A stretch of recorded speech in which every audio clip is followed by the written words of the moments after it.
I was going to do this live, but I've just had loads of nightmares trying to do this in the motor at 12:20 at night. So I'm just going to do it pre-recorded. And do smash a like on the video, subscribe to the channel, all that game, you know what to do. And listen, put your comments in. I will read them all tomorrow. For some reason, I can do videos, I can do all this sort of stuff, but I can't do comments for some reason. I can't do comments. So let's get into the player ratings quick before this light goes out. And this light probably will go out in the duration of this video, but we will get through it, ladies and gentlemen, as we always do. Start off with Ariola in goal. First goal, couldn't really do a lot. He done his best to save it. Right, spins in. Second goal, you know, it is what it is. I'm going to be honest. I thought he kept us in the game tonight in stages, if I'm being truthfully honest. And if it wasn't for him in goal, it could have been 6 or 7. With at crossbar, I think they hit the post at one stage. I'll give him a 6 out of 10. Do you know what I mean? I thought he was okay. Do you know what I'm saying? Let's come to Skulls. Start off with Skulls. Not great. What do I expect from a kid who hasn't played? And he's just chucked in probably the biggest game of the season for West Ham. I'll give him a 4 out of 10 for Skulls. I might be being too kind here, or I might be being too harsh, but what did Skulls really do? Not a lot. So I'll give him a 4. Carl Walker-Peters on the other side. Interesting one for me with Carl. Yeah, I mean, he goes forward all right. Defensively is a bit inconsistent. I'll give him a 4 and all. Just nothing of any note. Didn't really make anything happen. 4 out of 10 for me. Moving on to the two centre halves, Dumb and Dumber, Bill and Ben, fucking Tom and Jerry, and fucking hell, Tweedledee and Tweedledum. I am lost for words for these two wankers, Kilman and Todibo. I really am. Start off with Kilman. Absolutely shit. Absolutely shit. Do you know what I mean? He could not, like, command a fucking ship to sea, this geezer. Absolutely useless. Can't header, can't tackle, isn't aggressive enough. I'm actually giving him a 1 tonight, right, for turning up and putting the boots on, right, and literally playing in the shirt. Does nothing. Absolute shit. Just shit. £40 million we paid for him. 40 million. Just remember that. Absolutely conned. Our owner paid £40 million. Nevertheless, shit. Todibo, the French crackhead. That's what he's known as now. He looks like a raving crackhead, the geezer. Someone was coming at me earlier. Shout out to Costa, American Hammer. I completely disagree. This geezer is £34 million. He has played for Barcelona, and he was in the French side. And this geezer looks like he's lost at West Ham. Complete and utterly lost. Can't header a ball also. Can't really defend. Goes sliding in and then like mistimes tackles. He's a liability. He's a liability, and I expect more from him. I'm giving him a 1 and all. Absolute shit. We paid £74 million out for them two players. Let's just let that sink in for a second. £74 million. Fucking embarrassing. Right, we move on to Andy Irvine, the meme. The man who is the meme of the show. How he gets a game for West Ham is beyond me. He was on the verge of going to Wrexham. And somehow he's starting for West Ham United. I do not know what Freddie Potts has got to do to get in this side. No idea. Andy Irvine tonight whipped in a few good corners. That's about it. That is literally about it. And for that, he's going to get a 4. Does nothing else. Can't tackle. Very slow. Can't really pass between the lines. Can't get up and down the pitch fast enough. 4. Thomas Souček comes back into the side as my light goes off, which is a bit of a sour one. But I will hold on a second now. As the show goes on, we have backup light. Right, Thomas Souček, for me, he got clattered in the first half. Listen, he's another one. Passing ability weren't all that. His awareness weren't all that. He weren't all that. And with that, he's going to get a 5 out of 10. One thing I will say with the geezer, he does try, but him trying is just not good enough. Simple as that. 5 out of 10. Moving on to Crescencio Somerville. Got frustrated, could have been sent off, made a foul, got a yellow card. I think he tries so hard, the kid, because we're shit. And he's over trying when he should make things simple. He gets into key positions and then the end product is just not there. The pace is there, the build-up play's there, the ability to take people on is there.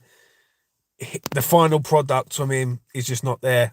So I'm going to give him a 5 tonight for trying. He had a go, he tried to make things happen, but the end product is just not there. Let's come to Mateus Fernandes, who's in the ranks and all. I don't know where he was playing tonight, but wherever he was playing, he wasn't playing at West Ham because he was just nowhere to be seen. Absolute nowhere to be seen. I'm disappointed with Mateus Fernandes. £40 million for this kid, and he's just not doing anything. Absolute anything at all. Gets subbed off at half time. I'm going to give him a 4. I expect more for a £40 million player. When we signed him, I thought, right, he's a good player. He's a young, up-and-coming player. He's a player that's only going to get better. We need him to get better now. Simple as that. 4 out of 10 for me. Lucas Paqueta, the dancing Samba kid, the man who said that this season was his final season at West Ham. I'm going to be straight. I think he's already checked out. If you want me to be truthfully honest, I do not know where Lucas Paqueta has been and gone since that Nottingham Forest game. I really don't. Tonight, gets the ball too slow, doesn't progress the ball fast enough. He's just a passenger. And that's the one thing with this club at the minute, is we've got too many passengers. So for that, I'm going to give him a 4. Do you know what I'm saying? I know I've given Souček a 5, but at least Souček will bleed for this club. I don't think Lucas Paqueta will bleed for this club. I'm giving Pack a 4 out of 10. Just for being there. Because his mind's there, but his body's somewhere else, if I'm being honest. Finally, Jared Bowen. Make it short and sweet. I'll give him a 5. He tries to make things happen. He had a golden chance in the second half where Somerville passed the ball to him and he just spooned it over the bar. You can't fault the kid's effort, but as I've always said, I've been saying it for a long time, is this kid up for a relegation dogfight? Is he captain material for a relegation dogfight? I don't think he is. I really don't, and that's what worries me. We're relying on this kid to stay fit, stay healthy, stay active, stay on form from now to the end of the season if we're going to stay in the league. He gets a 5 tonight. Maybe I'm being too kind, but I love Bowen, and I always will. I'm going to run through the subs quick. I've got a little bit of paper here. Look, see, I've written everything down. See how professional I am. Guido Rodriguez gets a standard 5. Fuck all. Mavropanos comes on, gets hooked off because he's injured. I'll give him a 5. Malik Diouf, I expected better. He's on the pitch.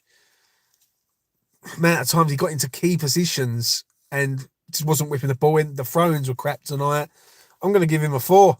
I expected more from him. He played 45 minutes.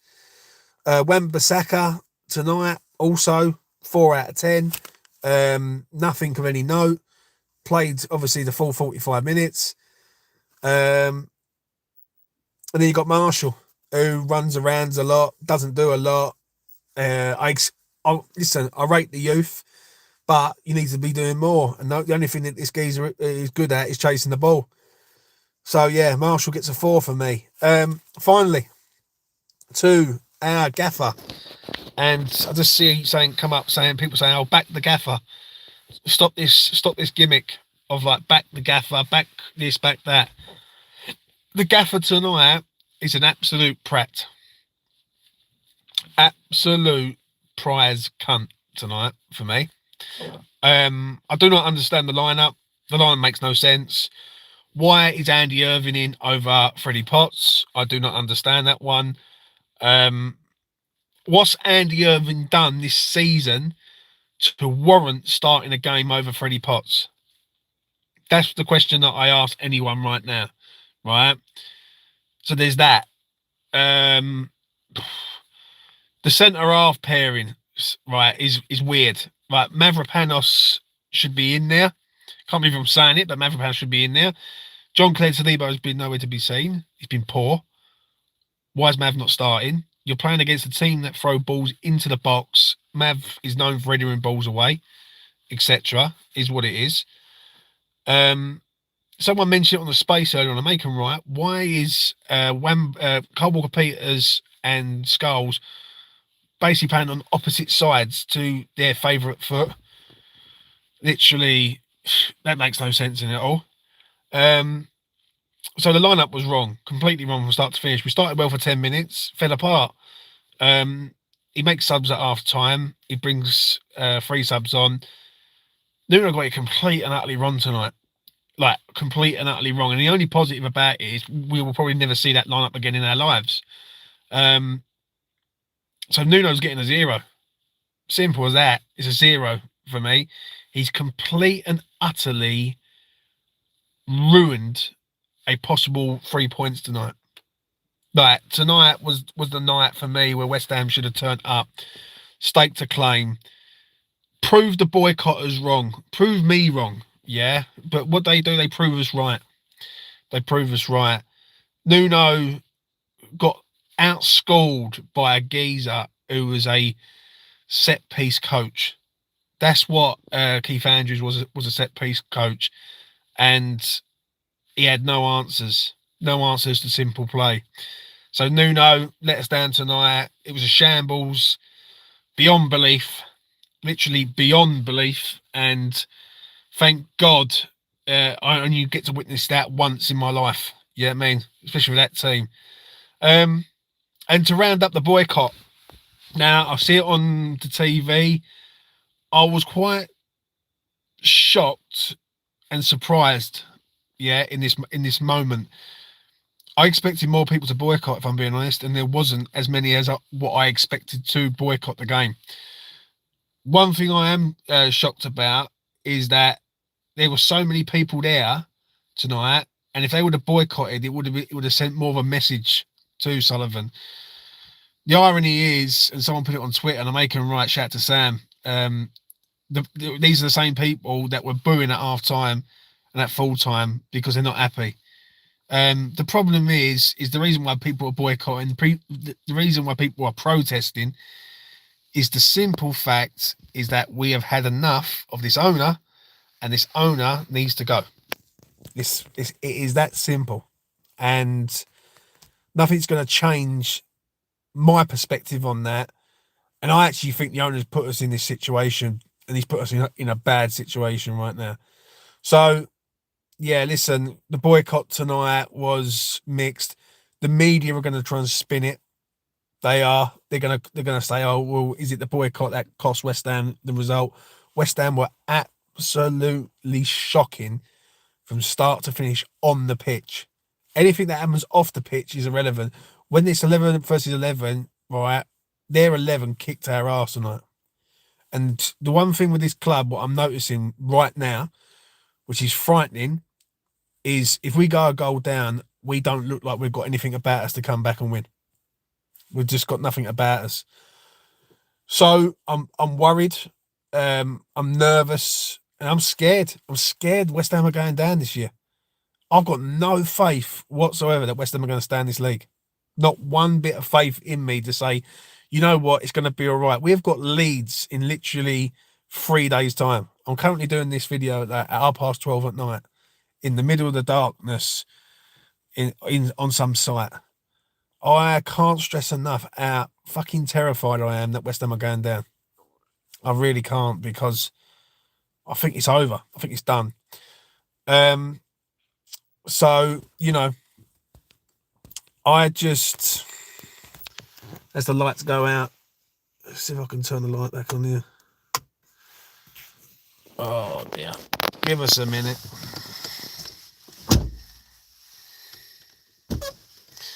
There you go. So have some light before I round this up. So yeah, the lights went out tonight on a shit result, and the lights just went out there. Let me know what you think in the comment section below. Let me know if you agree, disagree, if you think I'm being overreactionary. Like, I've seen some people coming at me and saying, "Oh, you're going over the top." I'm not going over the top. I'm fucking frightened. I'm frightened now, because if that's what West Ham can serve up against a poorer side, and Brentford are one of the poorer sides, and let's have it right, Brentford could have rolled us tonight out of that ground 6 or 7. They were all over us, and how they only scored 2, I will never know. I will never know. So yeah, that's my player ratings for tonight. I'm heading home tomorrow. I'm going to be doing a video tomorrow night at some point late. I'm going to have your say show tomorrow night. I'm going to rig it all up. I want people on there tomorrow night. I want to hear what people have got to say, because I've just done a space. I spoke to a few people. They've come on and they've said, literally, James, I think it's done. And I'm sort of with them on that. And the future looks very, very bleak for West Ham. All I can hope for is that something's going to happen and we might like nick a few results. But I don't know where the nicking's coming from. If we can't beat Brentford at home, we've got Leeds on Friday night at Ellen Road, which is going to be a tough game. Then we've got Newcastle. Then we've got Burnley. I'm going to be straight. I think it's done. I think it's done. And do you know what? I'm just going to say this, right? I really am. I'm not even going to blame players. I'm not even going to blame the manager, right? Managers that's been here. My attitude is that when you had the Moyes in, Moyes out situation a long, long time ago, and people wanted Moyes out, people wanted change, right? I didn't agree with it at the time. I didn't. And my attitude was that, remember who runs this club. That's what I kept saying to people, is remember who runs this club. When you do let your most successful Premier League manager go, because Moyes was, you have to go out and get a manager in place who is going to be the guy to take us to the next level. What David Sullivan has done is he's gone out and he's got us a load of duds, and now we're fighting to stay in the league. And I don't think West Ham have enough to stay in the league. I think we have got too many managers, players. We've got players who don't want to be here. We've got players that are passengers in this side at the minute.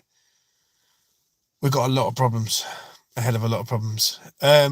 So yeah, I'm going to leave it at that. Anyway, much love to yous. West Ham United. Thank you for ruining me holiday. Peace.